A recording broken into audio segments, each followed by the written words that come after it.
پیارے بچوں، ایک محل تھا بہت ہی پیارا سا، اور اس محل میں ایک بہت ہی پیاری شہزادی رہا کرتی تھی۔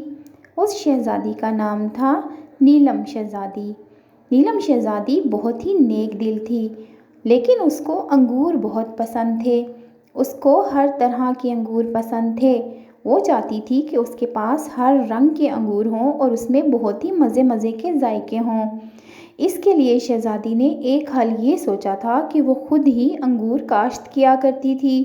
اپنی زمین پر وہ خود ہی انگور اگاتی تھی۔ اس نے اپنی زمین پر بہت ہی پیارے پیارے رنگ برنگے انگور اگا رکھے تھے۔ جو کوئی بھی سنتا وہ دور دور سے شہزادی کے انگوروں کے باغ کو دیکھنے آتا۔ شہزادی اپنے باغ میں خود کام کیا کرتی تھی۔ سب لوگ حیران تھے کہ شہزادی ہو کر اپنے باغوں میں خود کام کرتی ہے، لیکن شہزادی نے کہا کہ یہ اس کا شوق ہے۔ شہزادی ذرا بھی مغرور نہیں تھی۔ شہزادی نے ایک ایسا درخت اگا رکھا تھا کہ جس میں طرح طرح کے رنگوں کے انگور لگے ہوئے تھے۔ شہزادی بہت خوش تھی کیونکہ اس دفعہ بہت ڈھیر سارے انگور درخت پر لگے تھے۔ شہزادی نے دن رات محنت کی تھی اور سب لوگ یہ جانتے تھے۔ شہزادی کے انگوروں کے باغ کے چرچے دور دور تک تھے۔ پھر ایک دن شہزادی نے سوچا کہ انگوروں کی فصل پک چکی ہے، اب وہ انگور اتار لیتی ہے۔ لیکن جیسے ہی اس نے انگور توڑے تو وہ بہت پریشان ہوئی کیونکہ سارے انگور خراب ہو چکے تھے۔ شہزادی نے پورے باغ میں گھوم پھر کر اور درختوں کے نیچے جا کر اندازہ لگایا کہ کیا وجہ ہے، تو اسے پتہ چلا کہ یہ کسی سانپ کا کام ہے۔ سانپ نے انگوروں کو جگہ جگہ سے کچل دیا ہے۔ شہزادی نے اپنی فوج بلائی اور کہا کہ اس سانپ کو فوراً ڈھونڈ کر میرے پاس لایا جائے۔ تمام فوج باغ میں چلی گئی اور تمام فوجی باغ میں سانپ کو ڈھونڈنے لگے۔ ہر جگہ سانپ کو تلاش کیا گیا۔ آخر کار ان کو ایک جگہ پر ایک بہت ہی بڑا سارا سانپ نظر آ ہی گیا۔ تمام فوجیوں نے اپنی پوری ہمت بروئے کار لا کر اس سانپ کو پکڑ لیا۔ سانپ انگوروں کے باغ میں تھا۔ وہ سانپ شہزادی کے سامنے پیش کیا گیا تو شہزادی نے کہا کہ تم نے ایسا کیوں کیا؟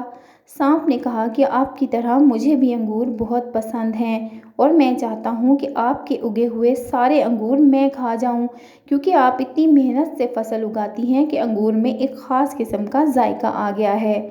شہزادی نے وہ تمام انگور اس سانپ کو دیے اور کہا کہ تم یہاں سے چلے جاؤ، میں مزید اپنا نقصان برداشت نہیں کر سکتی کیونکہ تم نے پہلے ہی میرا بہت نقصان کیا ہے، لیکن تمہاری خواہش کو دیکھتے ہوئے میں یہ تمام انگور تمہیں دے رہی ہوں، اور اب دوبارہ کبھی یہاں کا رخ نہ کرنا اور نہ ہی کبھی کسی کو تنگ کرنا، کیونکہ تنگ کرنا اچھی بات نہیں ہے۔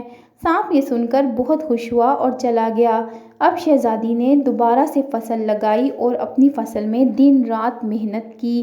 اس کی محنت پھر سے رنگ لائی اور اس کے کھیت میں بہت سارے انگور اور بہت ہی خوبصورت انگور جو کہ پہلے سے بھی زیادہ پیارے رنگوں کے تھے وہ اگ آئے۔ شہزادی بہت خوش تھی کیونکہ اس نے اپنی محنت سے دوبارہ فصل حاصل کر لی تھی اور اپنی مرضی کی حاصل کی تھی۔ تمام لوگ شہزادی کی محنت پر دنگ تھے اور یہ سوچتے تھے کہ واقعی اگر محنت کی جائے تو جو چاہو وہ ہو سکتا ہے۔ تو دوستو، محنت میں بڑی عظمت ہے۔ محنت سے آپ اپنی تقدیر کو بھی بدل سکتے ہیں۔ اب تو شہزادی دن رات زیادہ سے زیادہ محنت کرتی اور دور دور اس کے پھل فروخت ہوتے تھے۔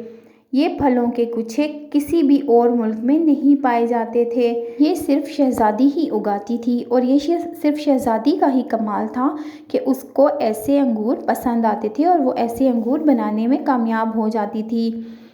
اور دوستو، یہ شہزادی بہت ہی نیک دل تھی۔ یہ اپنے انگور تمام جو ہے وہ سب اپنی رعایا میں بانٹ دیتی تھی۔ سب لوگ بہت خوش ہو کر اس کے انگور کھاتے تھے۔ اور دوستو، یہ ان کے پیسے بھی نہیں لیتی تھی بلکہ لوگوں کی مدد بھی کیا کرتی تھی۔ جو بھوکے ہوتے تھے ان کے گھر میں کھانا پہنچاتی تھی اور باقاعدگی سے یہ کام خود نگرانی میں کرواتی تھی۔ تو پیارے دوستو، یہ تھی انگوروں کے شہزادی کی کہانی۔ انگوروں کی شہزادی بہت ہی نرم دل اور نیک تھی۔ آپ کو انگوروں کی شہزادی کی یہ کہانی کیسی لگی ہے؟ اگر آپ کو یہ کہانی اچھی لگی ہے تو پھر لائک کا بٹن آپ کے سامنے ہے، لائک کا بٹن دبا دیں اور ہمارے چینل کو بھی سبسکرائب کر لیں، کیونکہ اگر اب آپ ہمارے چینل کو سبسکرائب نہیں کریں گے تو ہم اس طرح کی اچھی اچھی کہانیاں نہیں دیکھ پائیں گے۔ اس کے لیے آپ کو چینل سبسکرائب کرنا ہوگا اور بیل آئیکن کو بھی پریس کرنا ہوگا۔ تو ملتے ہیں اگلی ویڈیو میں کسی بہت ہی اچھی سی کہانی کے ساتھ۔